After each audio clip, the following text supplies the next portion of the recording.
కేంద్ర విద్యాశాఖ మంత్రి ధర్మేంద్ర ప్రధాన్ రాజీనామా చేసే వరకు జంతర్ మంతర్ను వీడేది లేదని సీజేపీ ఫౌండర్ అభిజిత్ దీప్కే సంచలన ప్రకటన చేశారు. సోమవారం పార్లమెంటు ముట్టడి నిరసన అనంతరం ఆందోళనకారులు జంతర్ మంతర్ వద్దకు చేరుకున్నారు. ఇక ఇవాళ కూడా పార్లమెంటు ముట్టడి నిరసన కొనసాగుతుందని వెల్లడించారు. పోలీసులు తమపై లాఠీచార్జ్ చేయడం దారుణమని, దీనిపై న్యాయ పోరాటం చేస్తామన్నారు. ఇక మొదటి రోజు ఆందోళనలు హింసాత్మకంగా మారాయి. ఈ ఉద్రిక్తతలో పాల్గొన్న 70 మంది సీజేపీ కార్యకర్తల్ని పోలీసులు అదుపులోకి తీసుకున్నారు. ఇక ఈ హింసాత్మక ఘటనలో 118 మంది భద్రతా బలగాలకు గాయాలయ్యాయి.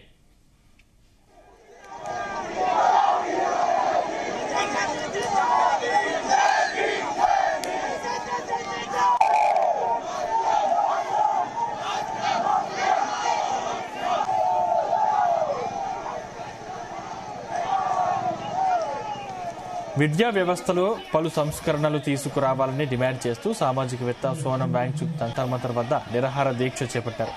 4 రోజుల క్రితం తీవ్రంగా నీరసించిన సోనంను ఆసుపత్రికి తరలించి చికిత్స అందించాలని ఢిల్లీ హైకోర్టు ఆదేశాలు జారీ చేసింది. ఈ నేపథ్యంలో పోలీసులు భారీ భద్రతతో సోనంను ఆసుపత్రికి తరలించారు. తరలింపును తీవ్రంగా వ్యతిరేకించిన కాంగ్రెస్ జనతా పార్టీ నేతలు జంతర్ మంతర్ వద్దకు భారీగా చేరుకున్నారు.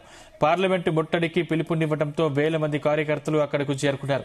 ఇక నిన్న పార్లమెంటు వర్షాకాల సమావేశాలు ప్రారంభం కావడంతో అదే సమయంలో సీజేపీ పార్లమెంటు ముట్టడికి యత్నించడం తీవ్ర ఉద్రిక్తతలకు దారితీసింది. నీటి లీకేజీపై బాధ్యత వహిస్తూ కేంద్ర విద్యాశాఖ మంత్రి రాజీనామా చేయాలని సీజేపీ చేపట్టిన చలో పార్లమెంటు తీవ్ర ఉద్రిక్తతలకు దారితీసింది.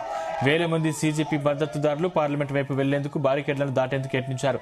ఇక పరిస్థితిని అదుపులోకి తీసుకువచ్చేందుకు పోలీసులు బాష్పవాయు గోళాలు ప్రయోగించారు, లాఠీచార్జ్ చేశారు. పలుచోట్ల రాళ్లు రువ్వడం, ఘర్షణ, తోపులాటలతో ఆందోళనకారులు, పోలీసులు గాయపడ్డారు.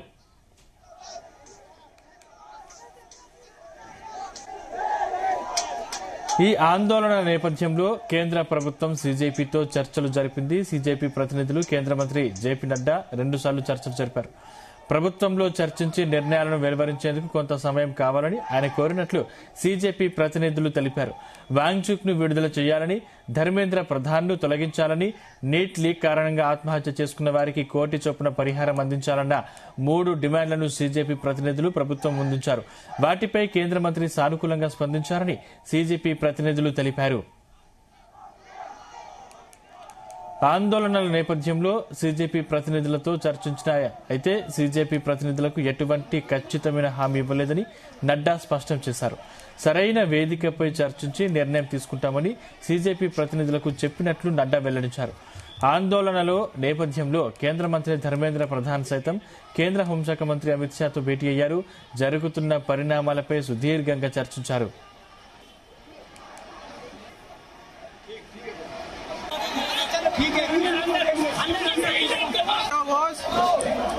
జంతర్ మంతర్ వద్ద కాంగ్రెస్ జనతా పార్టీ ఏర్పాటు చేసుకున్న వేదికను పోలీసులు తొలగించారు.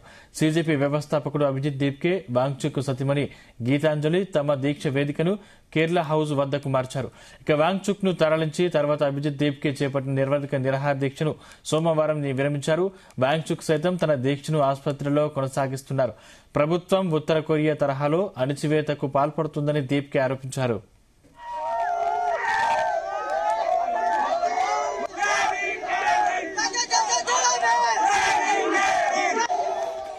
కీలక ఆంక్షలు విధించారు. భారీ భద్రతా బలగాలను మోహరించారు. ముందు జాగ్రత్త చర్యల్లో భాగంగా ఇంటర్నెట్ సేవల్ని నిలిపివేశారు. మెట్రో స్టేషన్లు మూసివేశారు. ఇక పార్లమెంటు వీధి ప్రాంతంలో డ్రోన్లతో ఆందోళనల్ని చిత్రీకరించడంపై పోలీసులు దర్యాప్తు ప్రారంభించారు. ఆందోళనకారుల్లో చాలా మంది విద్యార్థులు కాదని పోలీసులు గుర్తించారు.